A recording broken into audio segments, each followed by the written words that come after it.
Assalamualaikum warahmatullahi wabarakatuh. Halo teman-teman, perkenalkan kami dari kelompok 4. Kami ingin mempresentasikan hasil diskusi dari kelompok kami, yaitu materi tentang multikulturalisme. Kelompok kami terdiri dari 3 orang, yaitu Indri Budiarti, Melisa Hendrati, dan saya sendiri Ratna Kartika. Yuk sama-sama kita simak materinya. Multikulturalisme pada masyarakat di Jakarta Pusat. Multikulturalisme. Multikultural adalah keberagaman budaya yang menggambarkan kesatuan berbagai kelompok sosial kebudayaan dan suku bangsa yang berbeda dalam suatu negara. Menurut Kamus Besar Bahasa Indonesia (KBBI), multikultural adalah bersifat keberagaman budaya.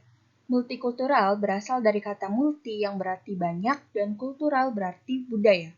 Multikultural adalah sebuah filosofi yang ditafsirkan sebagai ideologi yang menghendaki adanya persatuan dari berbagai kelompok kebudayaan dengan hak dan status sosial politik yang sama dalam masyarakat modern. Istilah multikultural juga sering digunakan untuk menggambarkan kesatuan berbagai etnis masyarakat yang berbeda dalam suatu negara. Masyarakat multikultural mengusung konsep multikulturalisme, yaitu sebuah paham yang menekankan kesederajatan dan kesetaraan berbagai budaya lokal tanpa mengabaikan hak-hak dan eksistensi budaya lain. Masyarakat multikultural menjunjung tinggi perbedaan kelompok sosial, kebudayaan, dan suku bangsa. Meski demikian, bukan berarti ada kesenjangan atau perbedaan hak dan kewajiban, karena terdapat kesederajatan secara hukum dan sosial. Ciri-ciri dari multikulturalisme adalah sebagai berikut. Pertama, mengalami segmentasi. Kedua, mempunyai struktur sosial. Ketiga, rendahnya konsensus. Keempat, terbilang relatif sering terjadi konflik dan juga perdebatan. Kelima, adanya integrasi yang cenderung terjadi karena paksaan. Keenam, adanya dominasi politik pada suatu kelompok lain.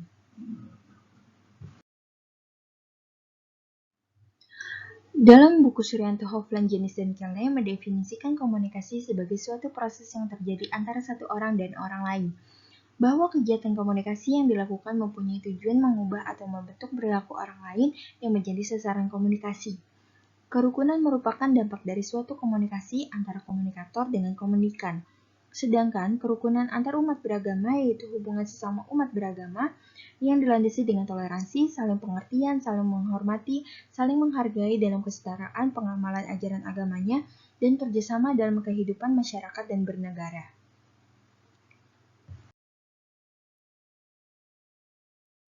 Studi kasus.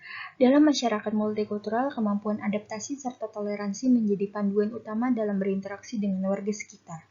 Masyarakat Kelurahan Petojo Selatan merupakan mayoritas etnik Betawi yang paling banyak memeluk agama Islam. Masyarakat dominan tersebut sangat bertoleransi terhadap syarat keberagaman. Sebaliknya, masyarakat minoritas mampu menyesuaikan diri terhadap kondisi sosial budaya masyarakat dominan. Di RW 01 Kelurahan Petojo Selatan, kerukunan warga multikultural yang hidup berdampingan menjadi sebuah keunikan tersendiri, yaitu perihal bagaimana aneka macam etnik yang saling berdampingan, menjaga kerukunan selama puluhan tahun walaupun aneka macam perbedaan pandangan nilai dalam kebudayaan mereka masing-masing. Perbedaan agama di RW 01 Kelurahan Petojo Selatan menggambarkan bahwa di dalam suatu perbedaan tercipta suatu interaksi yang baik antara satu dengan yang lainnya, sehingga setiap individu menjaga kuat keyakinan masing-masing.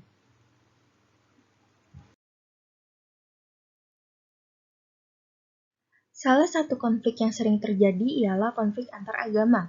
Sebagai contohnya, yaitu permasalahan agama yang menyangkut perbedaan pendapat antar kelompok-kelompok keberagamaan, seperti terjadinya konflik pembakaran GBI, Gereja Baptis Indonesia di Bantul, Yogyakarta.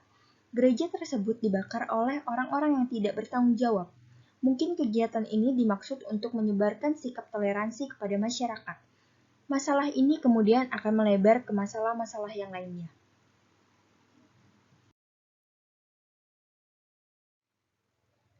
Selain warga Muslim yang beretnik Betawi, di Kelurahan Petojo Selatan juga terdapat etnik dan agama lainnya, seperti Hindu, Buddha, Kristen, dan Katolik, dengan kebudayaan yang berbeda-beda. Hal ini diperkuat adanya beberapa rumah peribadatan bagi umat Islam, Hindu, dan Kristen di tengah pemukiman masyarakat. Secara kuantitatif, di Petojo Selatan jumlah penduduknya terdiri dari agama Islam yaitu 13.232 orang, agama Kristen 2.176 orang, agama Katolik 1.359 orang, agama Hindu 63 orang, dan agama Buddha 790 orang.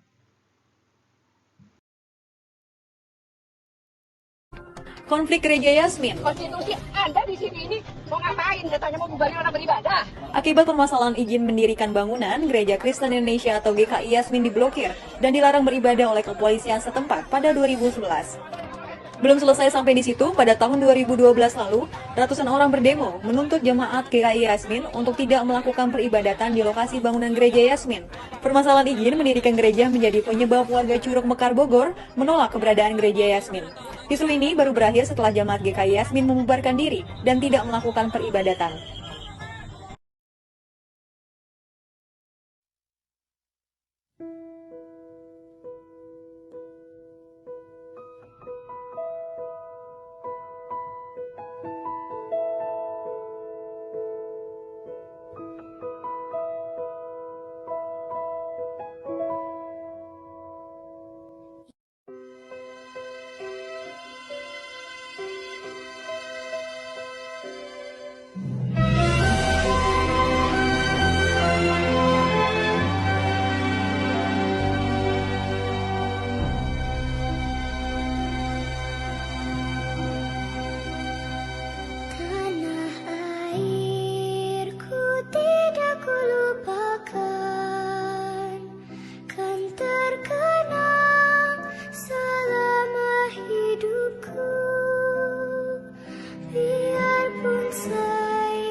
Sekian presentasi dari kelompok kami, kurang lebihnya mohon maaf. Assalamualaikum warahmatullahi wabarakatuh.